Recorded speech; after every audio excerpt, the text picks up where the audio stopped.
Lời hứa sống với mẹ trọn đời và 60 lá thư của liệt sĩ tuổi 20. 60 lá thư được chàng lính trẻ Phạm Ngọc Hùng viết gửi về cho gia đình trong suốt 2 năm ở chiến trường.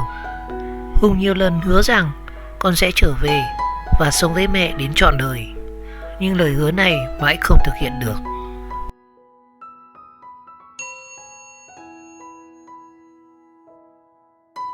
Là người lính, ai chẳng đặt cho mình một niềm tin chiến thắng, và nhất định là như vậy. Con sẽ chiến thắng và nhất định sẽ trở về sống bên mẹ đến trọn đời. Mẹ hãy vui lên, mẹ đừng buồn nhé. Ngày 26 tháng 5 năm 1970, dù cho chiến tranh có tàn khốc và man dợ đến đâu, có gây ra tang tóc, biệt ly, không thể nào cướp được người con trai của mẹ đâu. Tình yêu thương của bố mẹ, gia đình sẽ bảo hộ cho con. Cuối cùng, sau ngày chiến thắng, nhất định con sẽ trở về với bố mẹ. Vì vậy, mẹ hãy yên tâm mẹ nhé. Ngày 10 tháng 2 năm 1970, đó là những dòng thư được viết bởi một người lính 20 tuổi gửi về cho bố mẹ từ chiến trường. Và chàng trai ấy là Phạm Ngọc Hùng, quê ở Hà Nội, sinh ngày 3 tháng 4 năm 1951. Và lúc viết những dòng thư trên gửi về cho gia đình, có lẽ Hùng vẫn luôn nuôi hy vọng và giữ vững niềm tin về ngày hòa bình sẽ trở về bên mẹ để được sống với mẹ đến trọn đời. Nhưng chiến tranh thật quá tàn khốc. Phạm Ngọc Hùng đã hy sinh vào tháng 11 năm 1971 tại chiến trường Com Tum. Và tròn 60 lá thư gia đình nhận được trong suốt 2 năm Hùng đi lính đã được bố của anh cẩn thận đánh số thứ tự và lưu giữ lại trong một quyển sổ bìa nhung đỏ, nhưng đến bây giờ vẫn còn nguyên vẹn dù đã qua 49 năm. 60 lá thư được chàng lính trẻ viết trên đủ các chất liệu giấy, nhiều loại màu mực, thậm chí có cả màu của thuốc đỏ. Có những trang được tận dụng cả phần ngoài lề tờ giấy để gửi gắm tình cảm về cho gia đình. Và nếu bây giờ Hùng còn sống thì có lẽ ông sẽ bước sang tuổi 69. Nhưng trong bài viết này, cho phép tôi được gọi người liệt sĩ bằng tên, bởi tôi tin rằng dù có bao nhiêu năm trôi qua thì Hùng vẫn mãi mãi tuổi 20 với đầy nhiệt huyết và tình yêu. Và những tình cảm trong 60 lá thư được gửi ra từ chiến trường của người liệt sĩ này sẽ vẫn còn nguyên giá trị cho những thế hệ mai sau. Tạm biệt Hà Nội thân yêu. Ở độ tuổi 18 đến 20 tuổi này thì những người trẻ sống cùng với đủ các vật dụng công nghệ hiện đại và dành nhiều thời gian cho mạng xã hội, đi du lịch để có thêm những trải nghiệm. Còn với những chàng trai như Hùng thời ấy thì lý tưởng của lứa tuổi 19 đôi 10 là sẽ bút nghiêm và vào Nam để chiến đấu. Sau khi tốt nghiệp phổ thông, lúc đó là lớp 10 và đạt lại giỏi, thì Hùng cùng lúc nhận được giấy báo đại học và giấy nhập ngũ. Sau đó thì Hùng chọn con đường đi lính.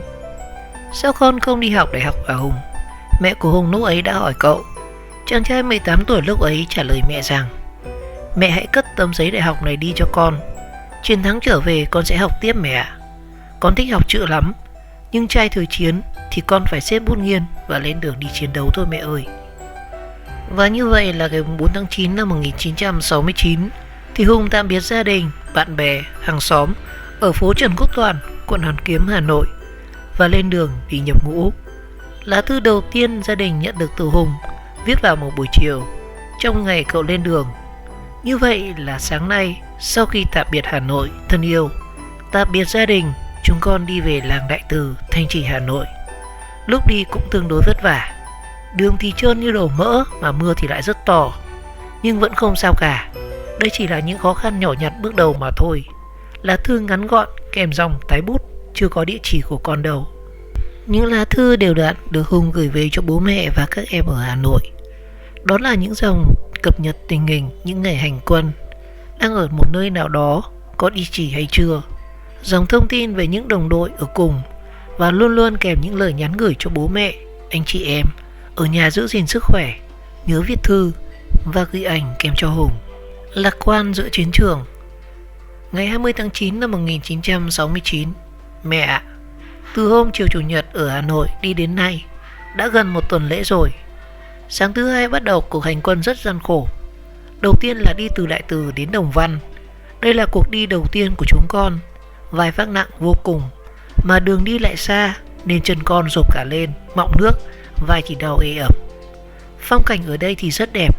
Trước mắt là núi trùng trùng và điệp điệp, bên cạnh là dòng sông xanh biếc, nước chảy róc rách, thật là sơn thủy hữu tình.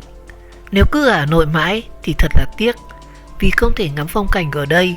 Phong cảnh thì đẹp như vậy, nhưng bóng người thì thật là buồn, và buồn lắm mẹ ạ. Song con tin chắc rằng mọi sự gian khổ, buồn tẻ sẽ không lùi bước. Nó sẽ theo thời gian mà trôi cả thôi, có phải không bố mẹ ơi? Ngày 2 tháng 12 năm 1969, chúng con vì tập luyện chuẩn bị đi B, cho nên rèn luyện tinh thần khẩn trương lắm. Dạo này thì đi rèn rất nhiều, vai nặng hơn, và đi đường dài lắm. Thường mỗi tối phải ngủ để vợ, tức là Súng, nằm bên cạnh. Sáng sớm thì nghe tiếng còi là vội vã mặc quần áo, xách súng, ba lô, chạy vũ trang theo tiểu đoàn. Mệt lắm bố mẹ ạ. Có nhiều lúc cảm giác không phải thở bằng mũi, mà phải thở cả bằng tai, mắt, mồm và nhiều thứ nữa. Trời giá rét như vậy, nhưng chúng con thì ai cũng mồ hôi ướt đẫm, đầm đìa hết cả quần áo. Rồi những buổi đi rèn vác đất khoảng 28 cân, đi hàng chục cây số không nghỉ. Những chiếc nan sọt như cố tình trêu ghẹo chúng con, thích vào sườn ế ẩm như những mũi dao đâm vào người con vậy. Đất Kon Tum ngày 12 tháng 4 năm 1970. Mẹ ạ, mưa nhiều chúng con khổ quá. Bây giờ đi vùng đất B này, thật sự là chúng con đang được ôn lại những hôm leo dốc Trường Sơn. Dốc thì rất cao, và nhiều mưa dầm làm cho đường trơn và rất khó đi. Vắt vào mũi thì rất nhiều, lúc nào cũng bao vây và tấn công dữ dội bọn con. Vượt được Trường Sơn qua khỏi đất lao là vẫn an toàn đấy. Mưa là điều đáng mừng đối với bọn con, mà qua khỏi đất B này mới là điều hạnh phúc nhất. Vì nước ở vùng này rất độc, và nhiều biệt kích B-52 và ném bom rất dữ. Gia Lai ngày 26 tháng 5 năm 1970. Mẹ ạ, ba lô hành quân chiến đấu hiện giờ lúc nào cũng phải nặng tới 40 kg, gạo thì 18 kg ăn cả tháng. Đạn, pháo cối, lựu đạn, súng, tất cả lúc nào cũng trên cổ. Lại cả leo dốc ở vùng đất B3 này nữa. Mùa mưa tới lại càng gây cho bọn con thêm nhiều khó khăn và khốn khổ. Và ở chiến trường thì có những đêm mất ngủ, có những ngày hành quân dài dằng dặc, ba lô vác nặng, dòng dã leo dốc, ăn cơm vắt và ngủ hầm. Bom đạn thì bắn kế ở bên mình. Ở đó là những ngày cơm ăn lăm lạm, một ngày thì cũng đói. Đào thêm củ mại ở rừng để ăn thêm, muối thì không đủ ăn. Nhưng Hùng cùng với đồng đội vẫn cứ lạc quan, yêu đời và ca hát. Hùng còn tự học thổi kèn harmonica. Và trong lá thư được Hùng chú thích miền Tây ngày 26 tháng 2 năm 1971, Hùng kể về tình hình những đồng đội của mình. Người tên Dũng bị sức ép của B-52 thì bị động kinh. Người tên Doanh bị thương mất 1/4 bắn cầu não. Hay là trong lá thư anh viết cho anh trai, đến ngày 22 tháng 8 năm 1971, Hùng kể về 3 người bạn tên là Thọ, Cường, Mỹ đã hy sinh. Nhiều đồng đội lần lượt đã ngã xuống hay bị thương nặng. Thỉnh thoảng thì vài loạt đại bác của địch bắn cách cầm canh ở Mỹ từ xa. Ở đất này là như vậy, ngày cũng như đêm, không bao giờ ngừng tiếng súng. Nhưng chúng con ở đây thì an toàn lắm, có lo gì bom đạn địch đâu. Màu xanh của núi rừng chính là cái áo giáp che thân cho bọn con. Loại máy bay trinh sát của địch L9 OV-11A suốt ngày về trên đầu, mà cũng có như không thôi bố mẹ ạ. Và trong lá thư cuối cùng gửi về cho bố mẹ đến ngày 19 tháng 9 năm 1971, trong sự khó khăn của đời lính, Hùng vẫn cho bố mẹ thấy sự thú vị riêng của chiến trường như thế nào. Ở đây thì rừng rú âm u tuy buồn, nó cũng dạy cho mình nhiều cái hay và thú vị riêng nhất định của nó. Bây giờ đã là cuối mùa mưa rồi. Mùa mưa thứ hai ở chiến trường đến với con cũng có phần dễ chịu hơn. Không phải vì mưa kém tay quái hơn đâu, mà là do sự quen biết và chịu đựng hơn thôi.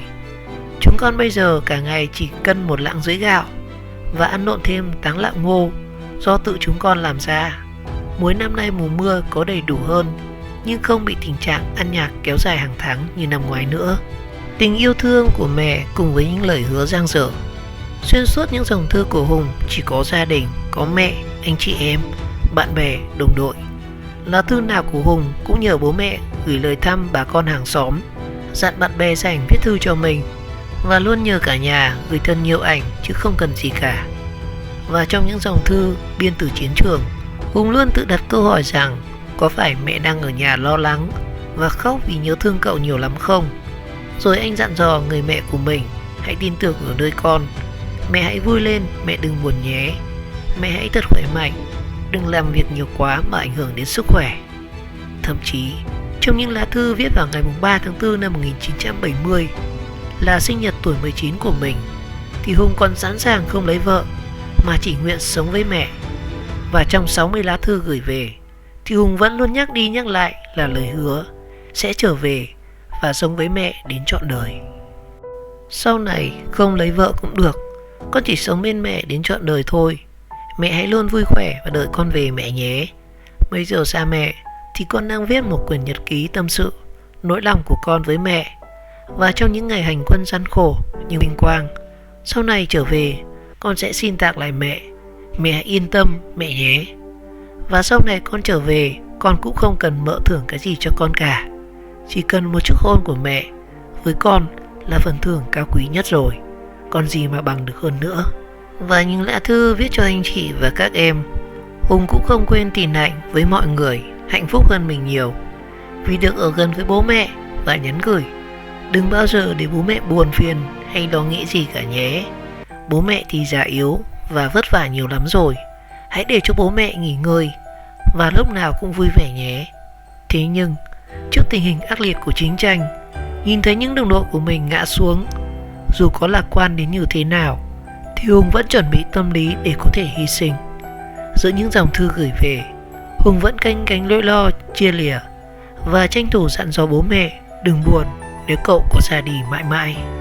Ngày 1 tháng 5 năm 1970, bố mẹ thương yêu của con, cuộc đời người ta ai là biết trước số phận của mình được nhỉ? Khó lắm mẹ ạ. Cho nên dù phải trả một cái giá đắt nhất thì bố mẹ cũng đừng buồn gì cả, mà mẹ hãy tự hào và kiêu hãnh vì có một người con hay có một giọt máu của chính mình đã cống hiến cho Tổ quốc và trong sự nghiệp của cả dân tộc anh hùng này. Gia Lai, ngày 26 tháng 5 năm 1970. Xa mẹ để được gần mẹ mãi mãi, nhưng trong cuộc chiến sắp tới, ai là người biết trước số phận của mình được nhỉ? Không biết rằng ước mơ đó của con có thực hiện được hay không nữa, hay là xa mẹ, xa mãi mãi. Mẹ có buồn không mẹ ơi? Và trong lá thư của Hùng viết vào ngày 28 tháng 4 năm 1971, anh có ghi kỳ trước 18 tháng 3, con nhận được 2 lá thư của cậu mợ gửi cho con hồi tháng 9 và tháng 10 năm 1970. Điều này có nghĩa là những lá thư gia đình gửi có khi mấy tháng sau thì Hùng mới nhận được. Và cũng không biết đã bao nhiêu lá thư được Hùng gửi từ chiến trường về nhưng mà không đến tay được người nhận. Và từ những tháng cuối năm 1971 thì gia đình không còn nhận được lá thư nào từ Hùng nữa. Và thời điểm đó thì bố tôi cũng tin rằng anh Hùng đã hy sinh. Người này người kia cũng có đồn là anh tôi đã hy sinh, nhưng vì lo cho sức khỏe của mẹ có thể ngã quỵ xuống tăng sông khi hay tin nên ông đã giấu mẹ tôi. Và mẹ sau đó thì cũng đã biết nhưng cũng không nói cho bố. Ở nhà mấy mẹ con ôm nhau khóc, nhưng thấy bố về là vội lau nước mắt. Gia đình cứ giữ kín về cái chết của anh Hùng như thế. Không khí thì cứ im lìm và lặng lề cho đến tận 2 năm sau. Sau khi nhận được giấy báo tử, bà Phạm Thị Kim Anh, 67 tuổi, là em gái của liệt sĩ Phạm Ngọc Hùng, chia sẻ với Nhung Phong Việt. Chuyện là trong một lần tiểu đội có 3 người có Hùng đi trinh sát, chẳng may đã lọt vào ổ mai phục của địch.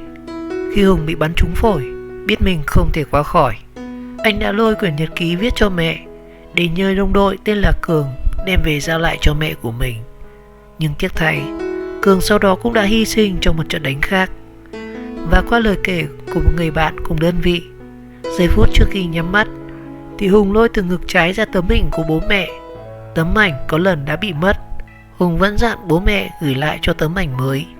Cố mở mắt nhìn lần cuối, nói xin lỗi vì không thể trở về như lời đã hứa.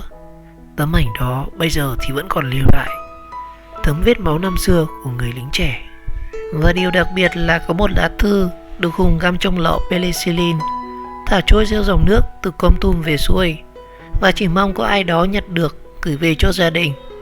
Đây là cách mà rất nhiều chiến sĩ thời đó đã áp dụng, nhưng đã có biết bao nhiêu người chờ mong trong vô vọng. Nhưng kỳ lạ thay thì lá thư này cũng đã một người nhặt được và mang về đưa tận nhà cho bố mẹ của Hùng. Nhưng cũng chính lúc đó thì chàng trai 20 tuổi ấy đã mãi mãi nằm lại ở chiến trường Tây Nguyên.